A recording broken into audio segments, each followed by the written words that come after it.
Bonjour à tous, ici Julien de Romo, le capitaine de Pilotine, agence WordPress lyonnaise. Nous sommes ensemble aujourd'hui pour un webinaire à peu près de 15 minutes qui va nous permettre de dérouler comment organiser justement un webinaire, comment s'y prendre, qu'est-ce qu'il faut penser en amont, pendant, après. On va voir tout ça ensemble maintenant. Donc je vais vous partager mon écran afin que vous puissiez avoir la présentation. Et on va regarder tout ça ensemble dès maintenant. Donc la thématique du jour, c'est réaliser un webinaire avec Hangout. Donc bien entendu, vous retrouverez la présentation. Donc cette vidéo est à destination de nos contacts, de nos clients, mais aussi des personnes en interne chez Pilotine. Donc la majorité des liens seront disponibles pour ceux de Pilotine. Si jamais vous souhaitez retrouver toute cette présentation, je vous invite à m'ajouter sur LinkedIn, à m'envoyer un petit message en me demandant la présentation et les différents liens, et je vous l'enverrai avec plaisir. Donc voilà, nous sommes ensemble sur le sujet de réaliser un webinaire avec Hangout. Pour cela, je vais vous recommander 5 étapes qui sont assez importantes selon moi. La première, ça va être effectivement de bien préparer sa présentation. La deuxième, de faire patienter les participants. La troisième, de correctement lancer son webinaire.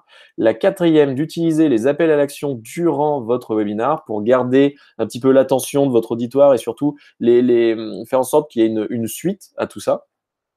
Cinquième, répondre aux questions et clôturer le webinaire. Donc, on va tout de suite sur la première partie qui est préparer correctement sa présentation. Donc, vous devez avoir un plan qui doit être clair. Ça doit pouvoir tenir en 1 heure maximum, puisqu'après, il va y avoir des temps de questions-réponses. Là, j'ai fait en sorte que la présentation, vous puissiez la tenir en 40-50 minutes, ce qui vous laisse 10 minutes de questions-réponses. En général, quand j'organise un webinaire, ça traîne, ça peut prendre jusqu'à 1h30 parfois. Voilà. Mais si vous n'avez qu'1 heure, il vaut mieux préparer comme ça. Donc, première étape, ça va être le problème, une anecdote ou un exemple client. Donc, il va falloir raconter un petit peu quel est l'intérêt de ce webinaire. Par exemple, pour le nôtre, eh bien, l'intérêt, c'est que vous avez envie de faire de la prospection, vous avez envie de vous donner de la visibilité et du coup, vous ne savez pas forcément par quel moyen passer ou comment organiser votre présentation. Du coup, opportunité, il existe Google Hangout, qui a une solution vraiment très sympa pour faire des lives, organiser un webinar, enregistrer son webinar.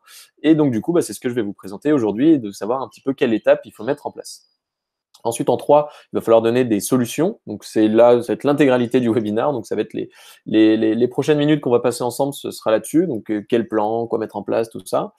En 4, ça va être la timeline. Ça va être important de donner à votre auditoire une idée du temps que ça va prendre. Voilà, une fois que vous avez fait toute votre presse, savoir par quoi il faut commencer, par quoi il faut commencer, combien de temps ça peut prendre ou autre. L'investissement, est-ce qu'il y a un coût à tout ça? Par exemple, là, sur Google Hangout, ça coûte à peu près 5 € par utilisateur par mois, mais il y a une version aussi gratuite, qui est limitée, mais il y a une version gratuite. Donc voilà, en tout cas, quel est l'investissement, combien ça va coûter? C'est assez important pour votre auditoire, parce que vous présentez souvent plein de trucs super cool, mais des fois, il y a des choses gratuites, donc vaut mieux le savoir, et des choses super chères, vaut mieux le savoir aussi.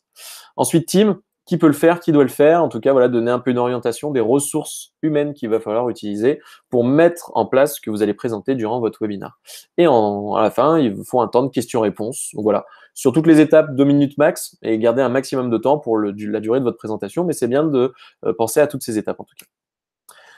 Ensuite, on va voir ensemble la checklist d'avant webinaire. Donc, à quoi il faut le penser? Donc, première chose auquel il faut penser, donc moi je fais avec un petit bout de papier, je note les éléments qui me semblent très importants et que je risque d'oublier afin que je ne les oublie pas pendant mon webinaire. Donc, notez tout ce qui va suivre, en fait, de noter ce qui est important pour vous, de dire, ah ouais, il faut que je pense à ça, à ça, à ça. Donc, de bien noter tout ça sur une petite feuille. En tout cas, il faut que ce soit visible, visuel quelque part, pour que vous puissiez penser à donner tous ces éléments à vos participants. En 2, bon, forcément, ça c'était bien avant, mais d'avoir un titre quand même très accrocheur et une description bien claire qui donne envie de participer. Plus c'est clair, plus c'est accrocheur, plus vous aurez de participants et plus ils seront satisfaits de ce que vous allez leur délivrer comme message. Il m'est arrivé de faire des webinaires où le titre était un petit peu évasif et au final, il y en a certains, ils trouvaient pas leur bonheur là-dedans. Donc, soyez vraiment le plus précis possible. Et avoir un titre un peu accrocheur quand même. Il faut donner envie. Les 10 méthodes pour faire ci, les trucs pour faire ça, la différence entre machin et bidule. Voilà, essayez d'être un peu accrocheur. Ensuite, votre présentation doit être prête, bien entendu. Et surtout, n'ayez pas trop de slides. Passez effectivement du temps à préparer le plan et un petit peu ce que vous allez montrer, mais passez pas énormément de temps à faire d'énormes slides avec plein de textes, sinon le risque c'est que vous lisiez en fait votre webinaire, vous lisiez votre presse devant tout le monde et ça va être un peu chiant. Du coup, vraiment essayez de préparer votre plan et après allez-y au feeling et vous allez présenter un petit peu tout ce qui vous tient à cœur. vous avez ouvert les onglets utiles pour montrer un petit peu les outils que vous allez présenter. Voilà, si vous voulez présenter des sites, des choses comme ça, bah, ouvrez tous les onglets, comme ça vous n'avez plus qu'à changer d'onglet et ça sera beaucoup plus simple pour votre auditoire.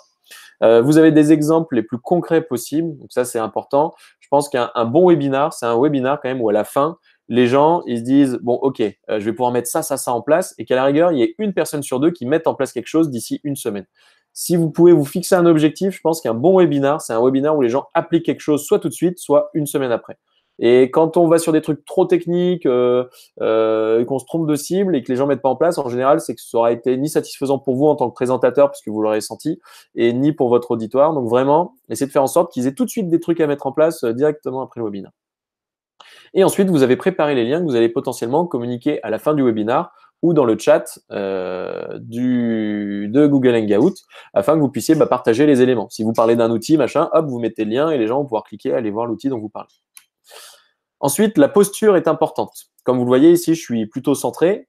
On voit normalement mon menton, on voit aussi mon front. Donc, essayez de bien vous régler au démarrage et ensuite évitez de trop bouger. Bon, moi, je bouge un peu, je peux faire des mouvements, tout ça, mais je fais en sorte que ma tête reste fixe un peu au milieu.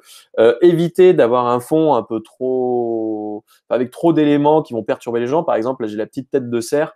Bon, voilà, c'est pas le top. Je pourrais la virer, mais bon, ça me fait un trou comme ça, c'est bizarre. Voilà, si vous pouvez éviter les éléments un peu perturbants, c'est parfait. Vérifiez aussi votre connexion Internet. Voilà, mettez-vous le plus près possible du Wi-Fi. Enfin, voilà, des petites choses comme ça. Mais à la rigueur, avec Hangout, si vous avez un Wi-Fi qui est plutôt bas, c'est pas très grave parce que vous avez présenté votre presse et votre tête, elle sera en tout petit. Donc bon, pas très très grave. Voilà, faites en sorte d'être bien centré. Et le 6, eh ben, à vous de deviner. Non, je sais plus ce qu'il y avait ici. Deuxième étape, donc bien de faire patienter les participants, pardon.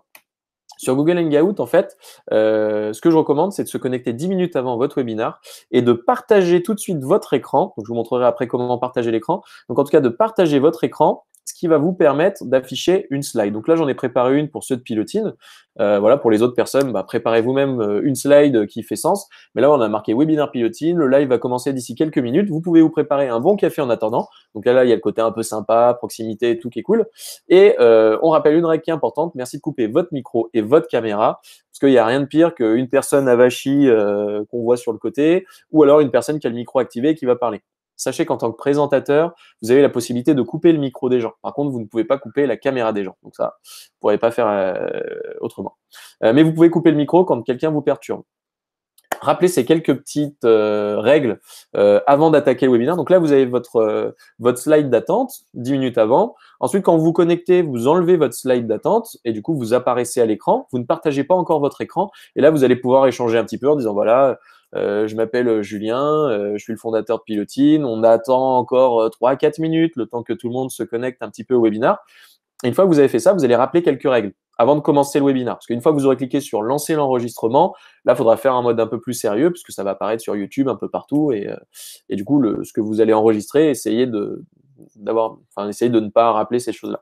Donc, avant de lancer l'enregistrement, vous allez pouvoir rappeler aux gens, coupez bien votre micro, coupez votre caméra, évitez de cliquer sur toutes les options qui se trouvent dans Google Hangout parce que sinon, ça risque d'enlever ma presse, ça risque de mettre la visio d'une autre personne et tout. Donc, vraiment, essayez de toucher le moins possible pour ne pas me shooter. Voilà, donc coupez votre micro, coupez votre caméra et évitez de cliquer un peu partout. Parce qu'il arrive parfois que des gens en fait lancent une présentation. Et en fait, ça va vous dégager.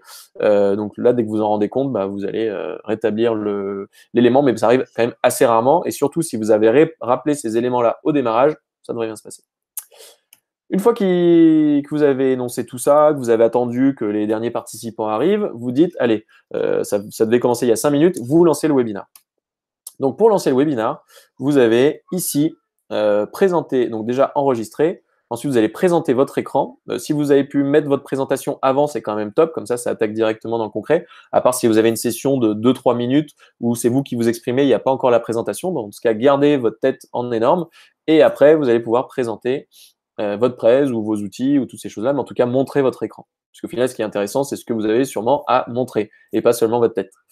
Donc voilà, dire que vous allez lancer le live à tout le monde, enregistrer la session et après en fait commencer comme si vous veniez de recommencer. Exemple, voilà, je viens de vous raconter plein de trucs et là je fais Bonjour à tous, ici Julien, le fondateur de Pilotine. Nous sommes ensemble pour 1 heure de webinar sur la thématique de l'automatisation marketing, je ne sais pas quoi. En tout cas, vous allez pouvoir recommencer votre discours puisque maintenant, ce sera enregistré. Donc, une fois que vous avez cliqué sur enregistrer, vous recommencez comme si de rien n'était et vous n'aviez pas parlé aux gens avant.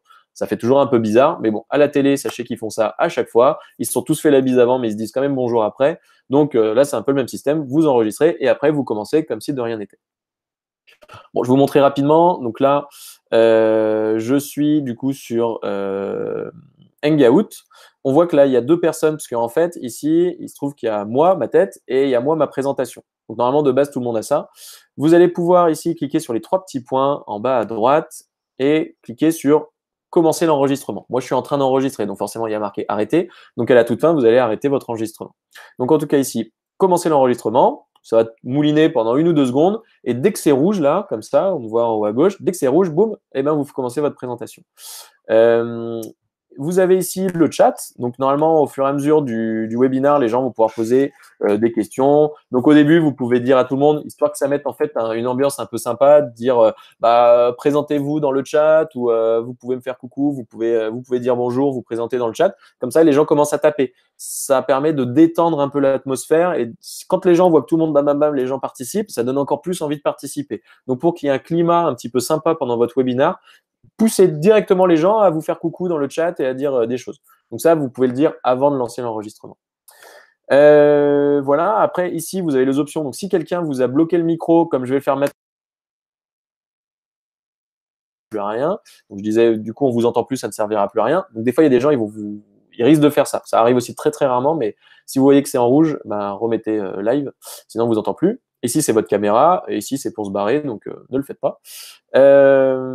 Voilà, vous avez vu à peu près tout. Et quand vous voulez arrêter la présentation, vous cliquez là-dessus et ça remet votre tête devant tout le monde pour que vous soyez en énorme. Donc, vous pouvez faire ça aussi quand vous n'avez plus rien à montrer. Moi, je vais représenter de nouveau, ce qui va me permettre de poursuivre cette session qui est bientôt finie. Ne vous inquiétez pas.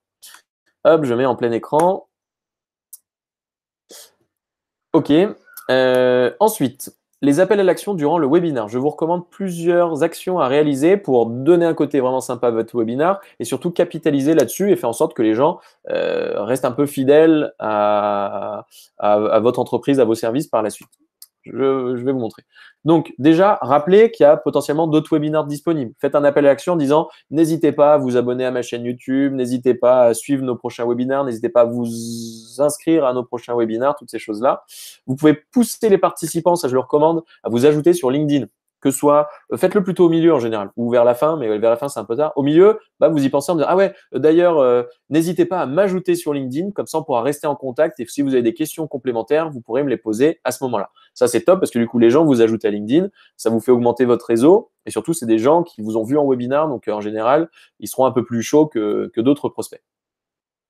En fin de webinaire, demandez aux participants, donc ça c'est avant que tout le monde se soit barré, hein, bien entendu, c'est-à-dire dès que vous avez fini, dites bah voilà, là je suis arrivé à la fin, on va attaquer les questions-réponses. Est-ce que vous pouvez me donner, s'il vous plaît, une note entre 0 et 5? Précisez que 0, c'est pas dire que c'était vraiment pourri et qu'ils ont perdu leur temps. 5, c'était vraiment très intéressant, instructif et de donner aussi des axes d'amélioration. Et en fait, ce qui se passe souvent, c'est que là, les gens vont commencer à mettre des notes. Et donc, ça va chauffer les autres à mettre des notes et ça va capital sympathie, très intéressant. Les gens vont se dire ah, ils pensent du bien du webinaire, donc c'est qu'il était vraiment très très bien. Enfin, du coup, voilà, c'est un effet vertueux assez sympa et surtout pour vous, ça a vrai intérêt parce que vous savez si vous avez été bon ou s'il y avait des trucs à améliorer.